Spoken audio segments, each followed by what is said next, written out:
Hello, folks. Today is July 31st. 31st in the year of our kings and lords, creating deserts around the world with economic systems, pretending that they're not.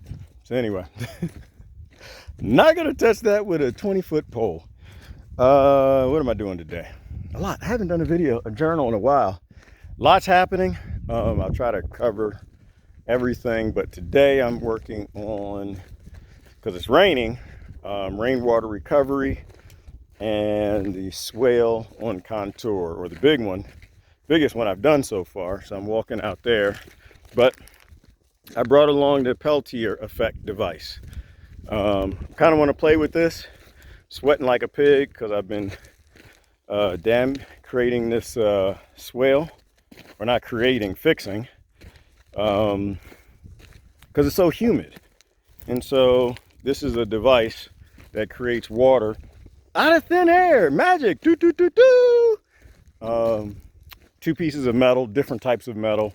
You apply a current to it and it creates water. So I do want to spend some time. I haven't touched it. It's been like 4 months. I haven't had time to mess with it, but I'm going to try to apply some power to it today and see what happens. So I'm going to show you what I'm doing.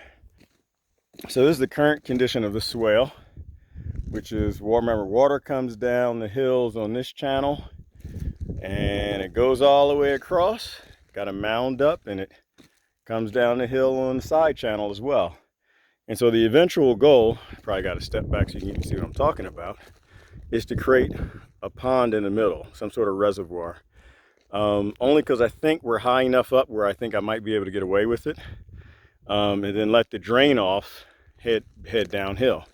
So remember, the goal is to slow the water down, and even if the reservoir holds water for a month, it's hydrating all these plants for months and months and months going downhill when normally they would not have been. So what I just finished doing, which is why I'm sweating and a little bit out of breath, is fixing the break point. This was the break point right here. This is where the water broke through.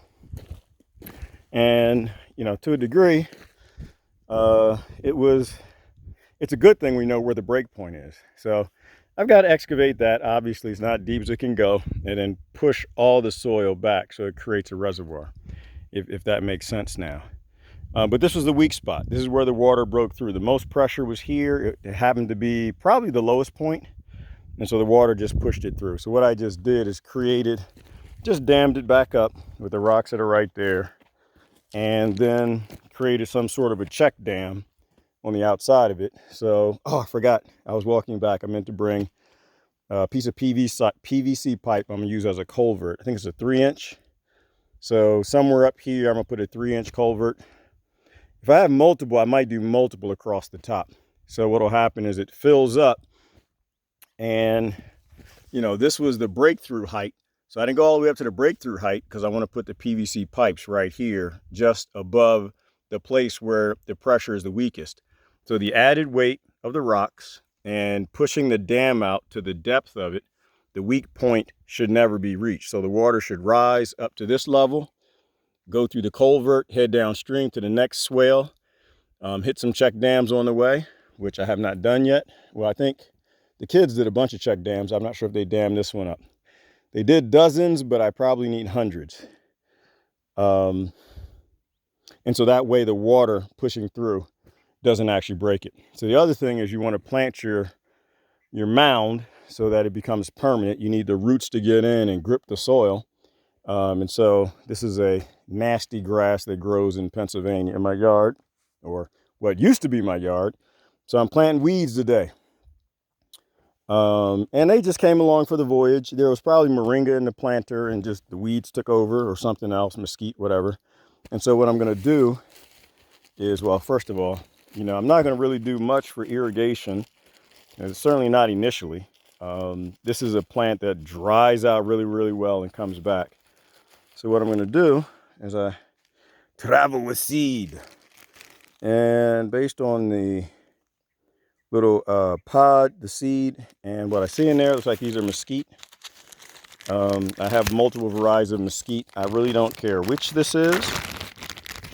All I want is for it to grow. So it's a very dry loving plant. You know, it should be able to start with minimum to no watering. I mean, a swale alone filling up is going to hydrate all the soil around here, and it should push their roots deeper. So all I'm going to do is take one or two, tuck them in under the grass so they're getting shade, but they got a chance at moisture. And then just wood chipped it over, mix it in with the soil, and rocks around the top just to help hold in moisture and cool down the temperature of the soil. So I'm gonna go along and do these guys, and there's one there, there's another there, and another there, and eventually I'll fill them in. Here's a natural little, I think that's a mesquite bush, I'm not mistaken, and other plants are already starting to thrive. Thank goodness there is a natural grass here. I was surprised to see that. So those grasses alone, as we build swales from the top all the way down to the bottom, we'll find these moisture wet areas, and anywhere there are seeds or roots these guys are already growing, they should fill out and the roots lock in this mound, so it becomes a grassy earthen mound over time, which is something wildlife can eat, and we can grow things we want to eat there as well. So there's a bunch of other stuff going on. I might do a part 2 today, take you through. I have to go build a runoff for the pond for rainwater capture, so we're not losing as much water. It rains every day, not a lot, but it definitely rains every day. Some days it drizzles, some days a lot more. So I'm going to capture as much of the water I can, because you know the dry season, I'm sure, is 4 or 5 months away, something like that. So learning as much as I can, building swales, cleaning up camp, you know, building work tables, creating storage, having things and place for things to go. And I got to put the blade back on the turbine because it just fell off one morning. But I'm not going to climb up on, the ladder's not tall enough, so I actually use the pickup to do that. Anyway, this is Gerard greening my portion of West Texas, and July 31st journal. You guys have a great day.